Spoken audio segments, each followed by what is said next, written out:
नमस्कार। देश काल में आपका स्वागत है। मैं हूं मुकेश कुमार। दोस्तों, सबसे पहले तो आपको होली की ढेर सारी शुभकामनाएं। आप रंगों गुलाल से एक दूसरों को सराबोर कीजिए। इस रंग बिरंगे त्यौहार का भरपूर लुत्फ उठाइए।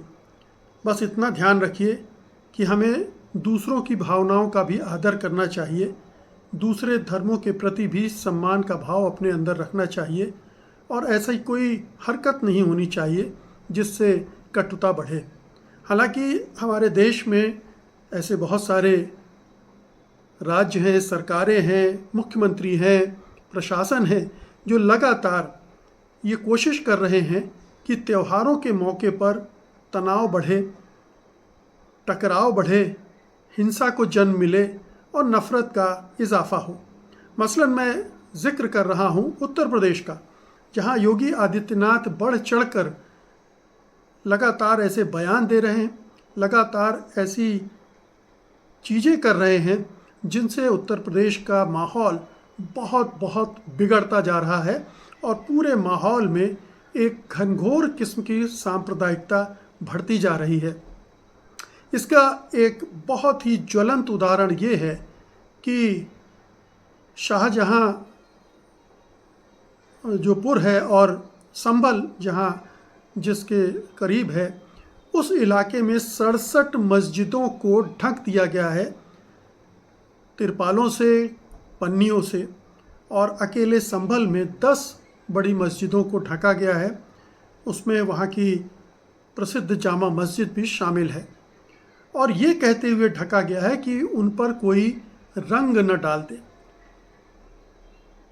कहा यह जा रहा है कि चूंकि पहली बार बहुत अरसे बाद रमज़ान में जुम्मा और ईद दोनों एक साथ पड़े हैं, इसलिए दोनों समुदायों के बीच में टकराव हो सकता है।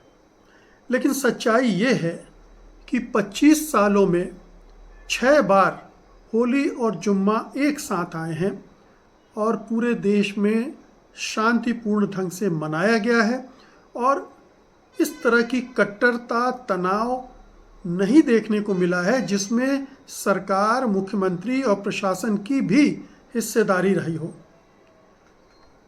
मुगल काल से लेकर अंग्रेज़ों के काल तक और आज तक कभी इस तरह का माहौल, इस तरह का तनाव शासन प्रशासन के द्वारा तो पैदा नहीं ही किया गया है। ठीक है कि होली के मौक़ों पर कहीं छिटपुट टकराव हो जाता है, कोई नाराज़ हो जाता है, लेकिन इस तरह से पूरे माहौल में अब आप सोचिए कि उन मस्जिदों के जो दृश्य हैं आपने भी देखे होंगे, उनको ढका गया है, वो कितना विचलित करने वाला है कि ये हिंदुस्तान है, ये लोकतांत्रिक मुल्क है, यहाँ कानून का राज है और इस देश में ये नौबत आ गई है कि मस्जिदों को ढकने की ज़रूरत पड़ रही है। यानी जो होली खेलने वाले हैं वो प्रेम और सौहार्द की होली नहीं खेलेंगे, वो इन मस्जिदों के साथ छेड़छाड़ करेंगे, उन पर रंग फेंकेंगे, उनको बदरंग करेंगे। इस मानसिकता वाले लोग किस पैमाने पर भर गए हैं और इसलिए उत्तर प्रदेश सरकार को ये सोचना पड़ गया है कि वहाँ पर उनको ढक दिया जाए मस्जिदों को। लेकिन ये जो माहौल पैदा हुआ है दरअसल किसी और की वजह से पैदा नहीं हुआ है। इसके लिए अगर कोई जिम्मेदार है तो उत्तर प्रदेश की सरकार जिम्मेदार है, वहाँ के मुख्यमंत्री जिम्मेदार हैं जो लगातार इस तरह की बयानबाजी करते रहे हैं और लगातार लोगों को उकसाते रहे हैं। अब देखिए कि वहाँ के सीईओ हैं, पहले उन्होंने एक अनुज चौधरी, उन्होंने कहा कि होली के दिन रंग तो पड़ सकता है, इसलिए आप नमाज के लिए बाहर न निकलें, अगर नमाज के लिए बाहर निकलेंगे तो रंग आपको पड़ सकता है। ये कह के उन्होंने एक पूरा माहौल बिगाड़ दिया, उसको उत्तेजना से भर दिया, उसमें हिंसा की गुंजाइश पैदा कर दी और फिर आप देखिए कि योगी आदित्यनाथ ने इस सीओ अनुज चौधरी के इस बयान का समर्थन कर दिया और कह दिया कि आप अपने जो जुम्मे की नमाज है वो घर में पढ़ें, बाहर कहीं निकलने की ज़रूरत है, घर में भी पढ़ी जा सकती है। ये एक मुख्यमंत्री जो एक संवैधानिक पद पर बैठा है वो व्यक्ति कर रहा है, कह रहा है, जिसको अपनी जिम्मेदारी का कतई एहसास नहीं है, जो ये मानता है कि केवल हिंदुओं का मुख्यमंत्री है वो, दूसरे समुदायों पर इससे क्या गुजरेगी, उन पर उनमें ये इसका क्या संदेश जाएगा, उनको इसकी कतई परवाह नहीं है। तो ये इतना कितना दुर्भाग्यपूर्ण है कि ये सरकार प्रायोजित है।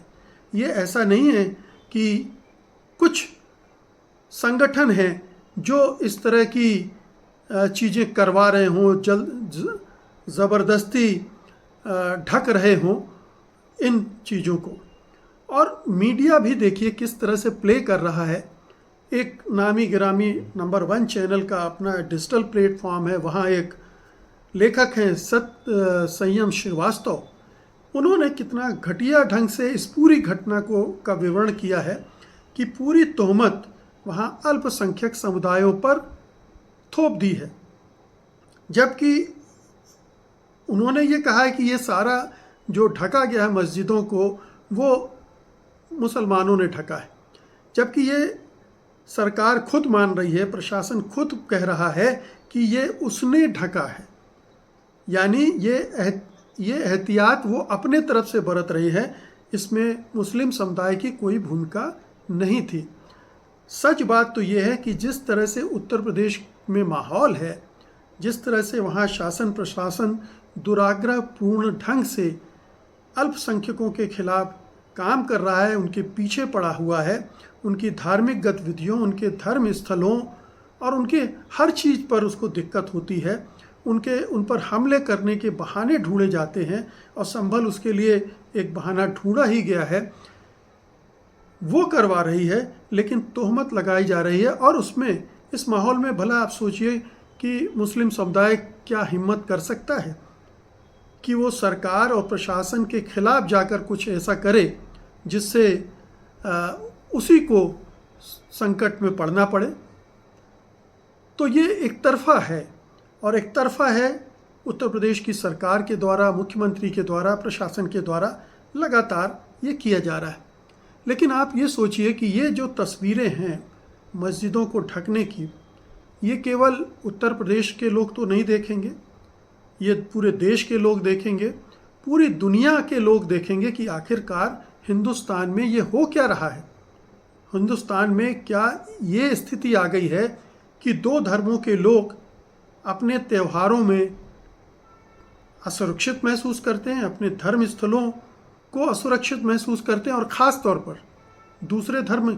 कभी हमने ये नहीं देखा कि कोई मंदिर को ढका जा रहा हो किसी समुदाय के भय से कि वो कहीं कुछ ऐसा न कर बैठे जिससे तनाव पैदा हो जाए समाज में। ये एक समुदाय कर रहा है, एक समुदाय के चंद लोग। मैं ये नहीं कहूँगा कि सारे हिंदू ऐसे हो गए हैं, सारे हिंदू इस तरह से सोचते हैं, सारे हिंदू इस तरह के उत्पात और उपद्रव में शामिल हो गए हैं। ये एक छोटा सा तबका है जिसे उकसाया गया है, जिसे तैयार किया गया है कि इस तरह की घटनाओं को अंजाम दो, ताकि 2027 का चुनाव या कोई भी चुनाव हो, देश में कहीं भी चुनाव हो, इस तरह से पैदा किए गए चुनाव का इस्तेमाल किया जाए, पोलराइजेशन किया जाए हिंदू मुसलमान का, और ये उसका फ़ायदा उठाया जाए। ये बहुत दुर्भाग्यपूर्ण है कि हम जो होली, दिवाली, ईद मिलजुल कर मनाते थे, उनमें कहीं कोई भेदभाव नहीं होता था। होली होती भी तो आप याद कीजिए बचपन में, मैं तो अपने बचपन को याद करके कह सकता हूँ कि हम होली खेलते थे, हमें पता था कि इस पर रंग नहीं डालना है और हम उस पर रंग नहीं डालते थे।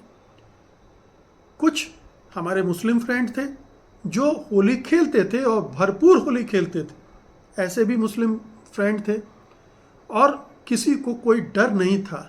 हाँ, कोई छोटा मोटा बच्चा अनजाने में किसी पे रंग डाल दे, वो बात अलग है, लेकिन ऐसा नहीं होता था कि जानते बूझते कोई दूसरे समुदाय को जो नहीं चाहता कि उस पर रंग डाला जाए, नहीं डाला जाता था। लेकिन आज बराए मेहरबानी योगी आदित्यनाथ के उत्तर प्रदेश में ये माहौल बन गया है कि आदमी तो छोड़िए, बड़ी बड़ी मस्जिदें सुरक्षित नहीं हैं इन उत्पाती तत्वों की वजह से, और उनके उत्पाती तत्वों को संरक्षण देने वाले प्रशासन शासन की वजह से। ये सरकार प्रायोजित नफरत है, सरकार प्रायोजित हिंसा है जो उत्तर प्रदेश में हमें देखने को मिल रही है। ये सरकार प्रायोजित नफरत है।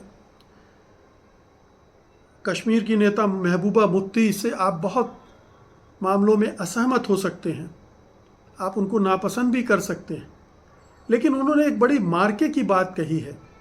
उन्होंने कहा है कि जो काम योगी आदित्यनाथ उत्तर प्रदेश में कर रहे हैं वही कभी पाकिस्तान में जियाउर रहमान ने किया था। उन्होंने भी इसी तरह से धार्मिक समुदायों को आपस में लड़ाया था, उनको उनके बीच में खाई पैदा की थी, और उन्होंने जो किया था उसकी सज़ा आज तक पाकिस्तान भुगत रहा है। ये एक समानता, वास्तव में आप इसे देखना चाहें ना देखना चाहें, लेकिन एक समानता दिख रही है। दरअसल अगर आप अतीत में जाएंगे तो आपको राष्ट्रीय स्वयंसेवक संघ और तमाम हिंदू संगठनों का इतिहास इसी तरह का मिलेगा। पूरा पार्टीशन का जो पूरा इतिहास है, दरअसल वो केवल जिन्ना की वजह से पार्टीशन नहीं हुआ था, उसके लिए केवल मुस्लिम लीग जिम्मेदार नहीं थी, उसके पीछे उग्र हिंदुत्ववादी संगठन भी उतने ही जिम्मेदार थे। उन्होंने भी उसी तरह से जो मुस्लिम लीग या जिन्ना दूरियां पैदा कर रहे थे हिंदू मुसलमानों के बीच में, वही काम आरएसएस, हिंदू महासभा और इसी तरह के संगठन कर रहे थे, जिससे वो खाई चौड़ी होती चली गई। और एक मुकाम ऐसा आया जब ये लगा कि अब तो बंटवारा होना ही है, उसके अलावा कोई रास्ता ही नहीं बचा। मांग भले ही अलग देश की जिन्ना और उनके साथियों ने की हो, मुस्लिम लीग ने की हो, लेकिन इसकी पृष्ठभूमि में आप जाएंगे तो आपको पता चलेगा कि सावरकर भी मांग रहे थे। और लाला लाजपत राय का एक पूरा लेख है जो उन्होंने लिखा है और उपलब्ध है, जिसमें वो कह रहे हैं कि हिंदू और मुसलमान दो राष्ट्र हैं और इनको दो देशों में विभाजित हो जाना चाहिए। तो जो हिंदुत्ववादी हैं, चाहे वो लोकमान्य तिलक हो, लाला लाजपत राय हो, और उसके बाद एक मुंजे हो, तमाम गोलवलकर हो, ये सारे इस पूरे अभियान में जुटे हुए थे, मुसलमानों के खिलाफ अभियान चला रहे थे अभियान। हालांकि जहां मौका मिलता था उनके साथ एकजुट होकर सरकार भी बनाते थे। मुस्लिम लीग के साथ हिंदू महासभा ने सरकार भी बनाई, दो राज्यों में बनाई। तो इनका इतिहास ये भी है कि ये मौका परस्त हैं, जहां मौका सत्ता का दिखता है वहां एक भी हो जाते हैं। और लेकिन बंटवारे का जो पूरा खेल है उसमें इनकी बहुत बड़ी भूमिका थी। अगर आप इतिहास में जाएंगे तो आपको समझ में आएगा। ये नफ़रत जो इन्होंने पैदा की थी वो बंटवारे में भी दिखी, और बाद में महात्मा गांधी की हत्या हुई नाथूराम गोडसे के द्वारा, उसमें भी दिखी। क्योंकि हम सब जानते हैं नाथूराम गोडसे किसका चेला था और किस संगठन से उसका जुड़ाव था, उसका सोच क्या था, और उसके सोच से वो संगठन का सोच कितना मिलता जुलता था। जो अखबार गोडसे निकालता था उसमें जो कार्टून छपा है जिसमें रावण का चित्र बनाया गया, उसमें गांधी, नेहरू, पटेल, ये सारे नेता थे और उनको तीर मार रहे थे श्यामा प्रसाद मुखर्जी और सावरकर, उनकी हत्या कर रहे थे उसमें, उस पूरे कार्टून में। तो ये पूरी आइडियोलॉजी उस तरह की है जिसे हमारे योगी आदित्यनाथ कैरी कर रहे हैं और उसको यहाँ इस मोड़ तक ले आए हैं जहाँ पर एक भयानक किस्म का दृश्य हमारे सामने है, जिसमें हमारे जो त्यौहार हैं उनकी पवित्रता नष्ट कर दी जा रही है, उनका प्रेम, उसमें सौहार्द जो है उसको ख़त्म किया जा रहा है, और उनका उनको एक तरह से उनको वेपनाइज कर लिया है, उनको हथियार के तौर पर इस्तेमाल कर रहे हैं। और ये केवल अभी नहीं, आपने कितने ही इंस्टांसेस देखे होंगे जिनमें हिंदू हुड़दंगी मस्जिदों के सामने डीजे बजाते हैं, घटिया नारे लगाते हैं। अभी महू में यही सब किया गया जब भारत ने फाइनल में चैंपियंस ट्रॉफी में जीत हासिल की न्यूजीलैंड को हराकर। तब भी वही उपद्रवी भीड़ थी जो वहाँ पर मस्जिद में सुतली बम फेंक कर एक माहौल बनाया और फिर एक टकराव और हिंसा की स्थिति बनी, और हम सब जानते हैं महू में क्या हुआ। तो ये एक पूरे देश का एक पैटर्न बन गया है। हर त्यौहार में आप मस्जिदों के सामने जाइए, हुड़दंग कीजिए, गाली गलौज कीजिए, गंदे नारे लगाइए, डीजे बजाइए, मुसलमानों को अपमानित कीजिए और उससे घृणा को चौड़ा कीजिए, घृणा की खाई को चौड़ा कीजिए। इसलिए हम अब अपने त्योहारों को भी बचाने की स्थिति में नहीं हैं। हमारे त्यौहार भी इस हिंसा और नफ़रत से लबरेज हो गए। ये त्यौहार अब रह ही नहीं गए हैं। इसलिए मैं आज आप सबसे निवेदन करना चाहता हूँ कि ये जो घटिया राजनीति है, जिसमें त्योहारों का इस्तेमाल हो रहा है, जिसमें धर्मों का इस्तेमाल हो रहा है और दूसरे धर्मों के लोगों को निशाना बनाया जा रहा है, लांछित किया जा रहा है, ऐसी राजनीति से परहेज कीजिए, ऐसे लोगों से दूर रहिए, अपने धर्म को बचाइए, अपने त्योहारों को बचाइए, अपनी परंपराओं को बचाइए, उनको लांछित मत होने दीजिए और अपने देश को बचाइए। क्योंकि ये हिंसा, ये नफ़रत देश को अंदर ही अंदर विभाजित कर रही है। ये भयानक तौर पर विभाजन का पूर्वाभ्यास है। ये देश के बंटवारे की एक पृष्ठभूमि इससे तैयार हो रही है। देश किस तरह से बटेगा पता नहीं भी बट सकता है, लेकिन देश में वैसे हालात बन सकते हैं जैसे कभी जर्मनी में बने थे। जैसे जर्मनी में 50 लाख लोगों को मार डाला गया था गैस चैम्बरों में डालकर, वैसे ही हालात अगर हिंदुस्तान में बनाए जा रहे हैं। और अगर हम हिंदुस्तान को प्रेम करते हैं, हिंदुस्तान की संस्कृति को प्रेम करते हैं, अपने धर्म से आपका लगाव सच्चे धर्म से, तो हमें इस प्रवृत्ति के खिलाफ खड़े होना चाहिए। और आज तो ज़रूर ही खड़े होना चाहिए, क्योंकि होली इस भावना को सबसे ज़्यादा अच्छे ढंग से प्रकट करती है। होली जहाँ पर कोई किसी तरह का बैर नहीं होता है, ये मिलने मिलाने का त्यौहार है। हम एक दूसरे को रंग लगाकर, एक दूसरे के गले मिलकर, एक दूसरे को मिठाइयाँ खिलाकर इस त्यौहार को सेलिब्रेट करते हैं। इसमें कोई दुराव छिपाव दूरियां नहीं होती हैं। अपने मन का मैल निकाल देने का ये दिन होता है, उसको उसी तरह से सेलिब्रेट करना चाहिए। अपनी परंपराओं को बचाते हुए, उनका सम्मान करते हुए, उनको लांछित करने वालों को परहेज उनसे करते हुए हमें इस दिशा में काम करना चाहिए। बहुत बहुत शुक्रिया आपका। धन्यवाद। नमस्कार।